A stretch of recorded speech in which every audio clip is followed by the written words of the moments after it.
everyone. How are you doing today? I hope you all are doing really well. It's pretty hot here in Europe, where I am. I hope that you can withstand the challenges of summer, or even be happy about it after such a long winter. In today's video, we're going to do what we do each and every month.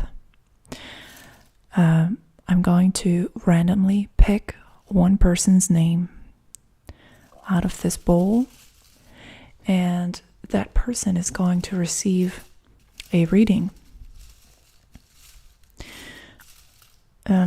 This time, I thought it would be interesting to do a past, present, future reading. It's one of those classics that I always enjoy doing, and that always has a lot of insight to offer. So if you're interested in receiving a reading like this, or a different reading type, or if you're interested in entering next month's lottery in some way, shape, or form, and have your name be added to this pile of names, I encourage you to check out the link in the description box. That's the link to my website where you can have a look at all the different things that I offer. So, without any further ado, let's try and find this month's winner. And here we go.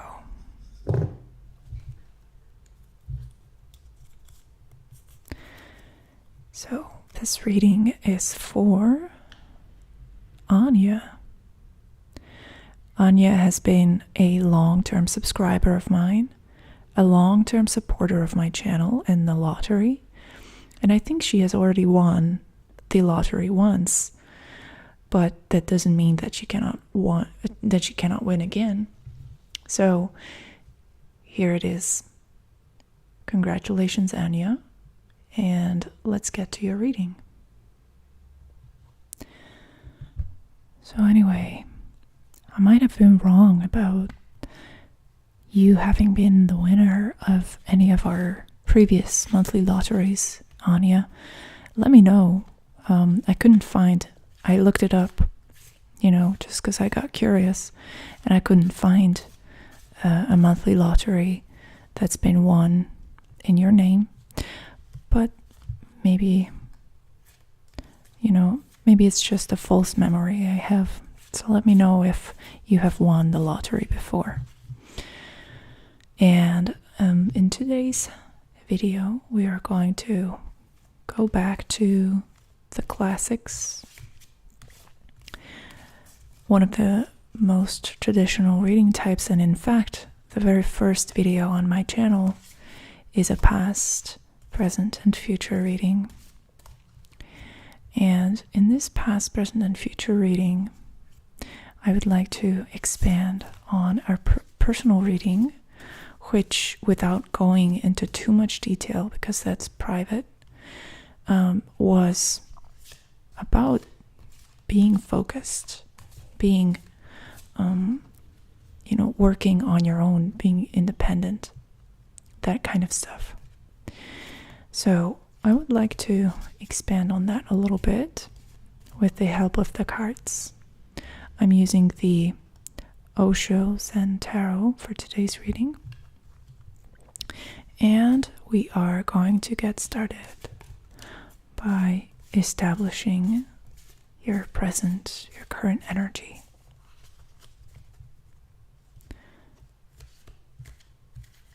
What is the focus of this moment? What's the energy of this moment for you? There we go.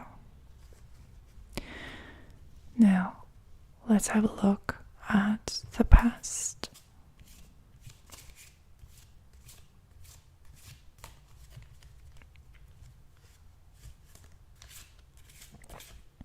And when I talk about the past, in the past, present, future reading, it's always the relevant past. So it's a segment of your past, an influence from your past that is playing out in the present, that has some sort of influence over the present moment, that is relevant to the present moment.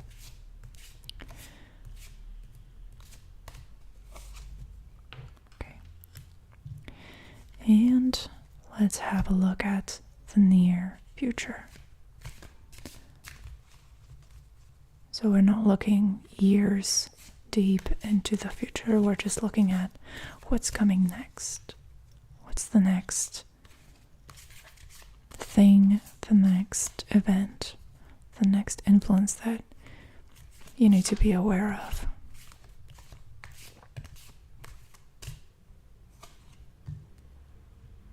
All right. And I would like to draw one more card. This card is going to give you some guidance on how to navigate the waters of the future.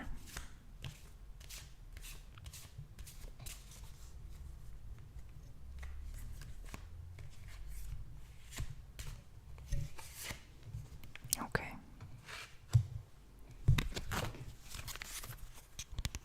So, let's have a look. Let's see what we've got. In the past position, we have the Queen of Cups. That's quite a beautiful card. It's called Receptivity in this deck. In the present position, we have the Seven of Wands. Stress.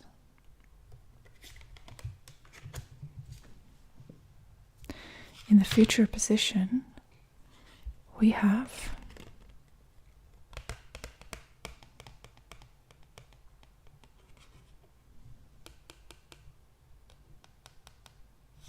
the Page of Wands. Intensity. Okay.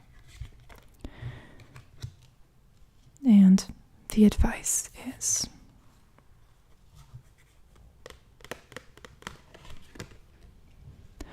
I believe this is the Knight of Cups, but now I'm getting a little bit confused, so I'm gonna look up in the manual, in the little booklet.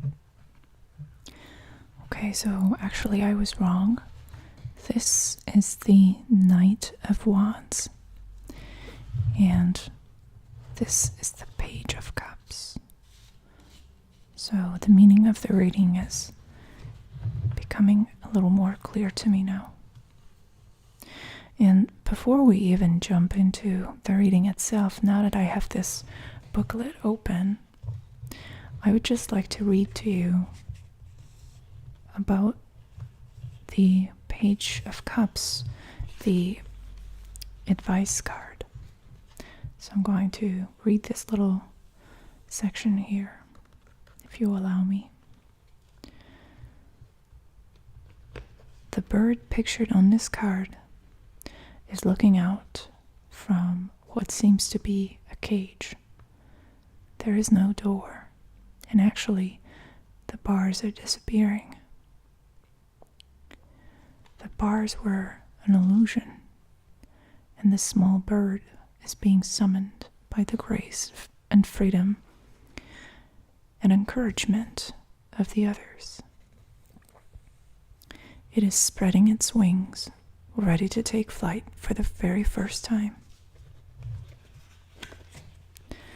The dawn of a new understanding that the cage has always been open and the sky has always been there for us to explore can make us feel a little shaky at first. It's fine and natural to be shaky, but don't let it overshadow the opportunity to experience the lightheartedness and adventure on offer, right there alongside the shakiness. Move with the sweetness and gentleness of this time. Feel the fluttering within. Spread your wings and be free.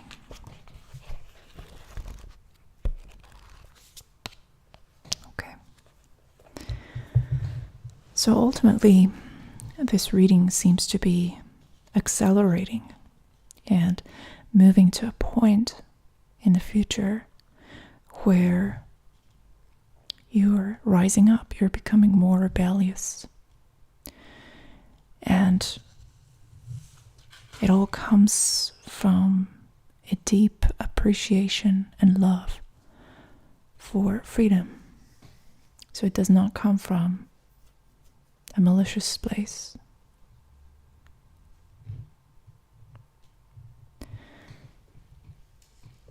Let's have a look at the past. We have water and fire cards here. We have cups and wands. So there's this contrast. There's this conflict between emotion and action that these cards are showing. The relevant past experience that you're bringing to the present moment is the Queen of Cups. The Queen of Cups is an intense emergence from the ocean of empathy. It's a state of mind and a state of being where being a healing force, being a gentle, supportive, almost maternal force is the focal point of your consciousness. The Queen of Cups is the caretaker, not in the material or pragmatic sense necessarily, but more in the realm of emotions. So this has to do with your role as this healing force. And there's so much responsibility that lies on the shoulders of the Queen of Cups. She is a queen, but she is there to serve. And the kind of service that she provides, it's basically about accepting and receiving others. That's why it's called receptivity. This card's energy is about being there for others' energy to absorb it, to be a listener, to be this comfortable pillow for other people to lie on, to be kind of like a therapist or a mother figure to others. And although this role is sacred and it's a wonderful thing to explore within ourselves, I think it's becoming more like a burden in the present moment. Looking at what you're experiencing now, the Seven of Wands, stress, is suggesting to me that there's resistance growing within you. There's a lack of acceptance of this role, a lack of desire to get along with what you're supposed to be as the Queen of Cups, a lack of agreeability. So instead of idolizing empathy and the connections with others, you're seeming to be moving towards a more fiery, a more action-oriented, and a more masculine energy. Now, there's nothing wrong with this. Society might tell you to stay in your lane and not explore any other energy types. So if you're born a woman, according to some people in society, you're supposed to only be familiar with that gentle energy that is traditionally associated with femininity. In reality, we all are complex beings, and we all have the right to explore and get to know different sides of ourselves. So the invitation in this moment is to leave some of that traditional functionality behind, to not give in to the urge to appease, to comfort, to smooth things over. Sometimes things are supposed to be rocky and difficult, and you can consciously descend into this fiery pit of conflict and confrontation.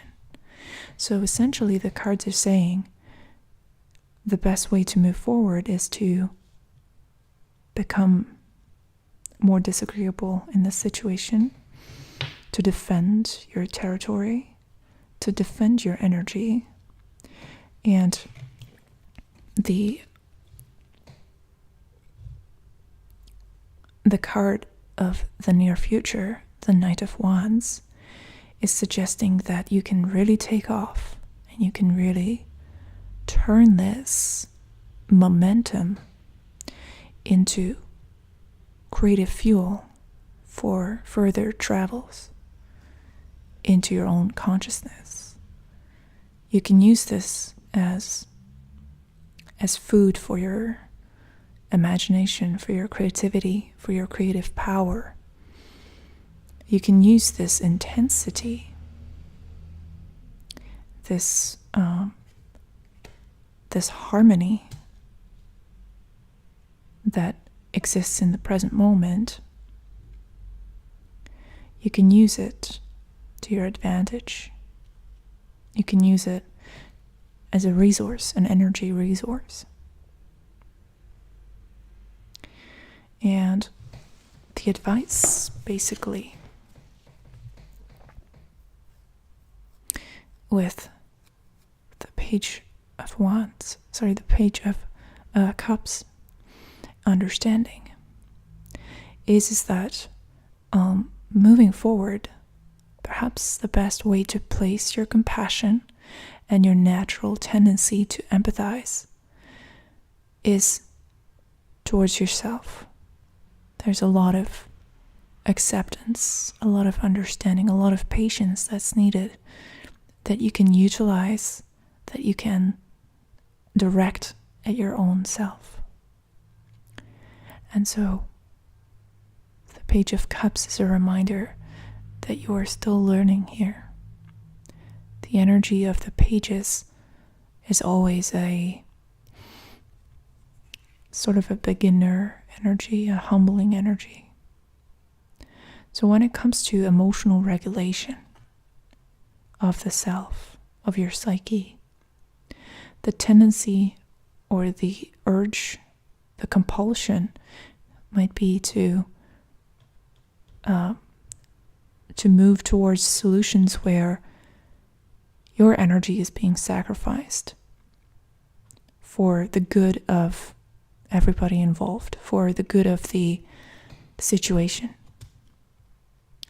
Now, the near-term future is asking you to leave that concept behind, to forget about the common good, as selfish as it might sound,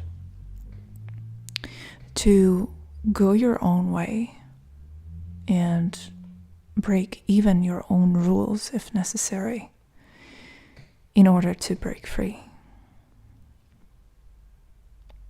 And that's how you learn, because, as I mentioned, the Page of Cups and pages in general, it's about learning to understand something really complicated.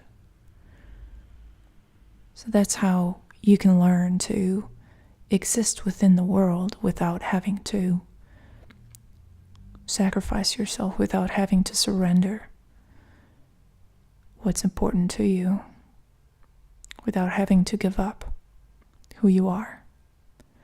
So it might be a roller coaster. It might be a little bit of an unpleasant experience, especially right now. I get the sense with the Seven of Wands.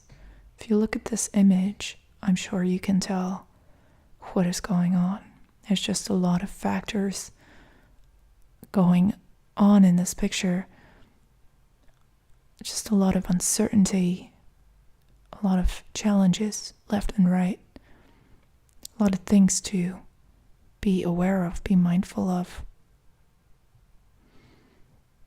And there's this sinking feeling in your stomach when you look at this monkey, this little monkey, poking at the balloon that is supposed to serve as this stable ground for the character, juggling these multiple things, these candles, and blowing this horn at the same time, or trumpet, or whatever it might be.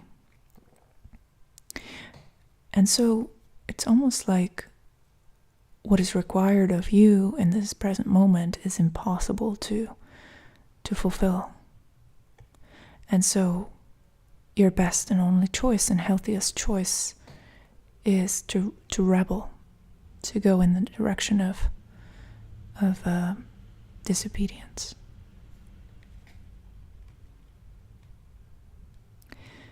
So Anya, I hope that you enjoyed this reading.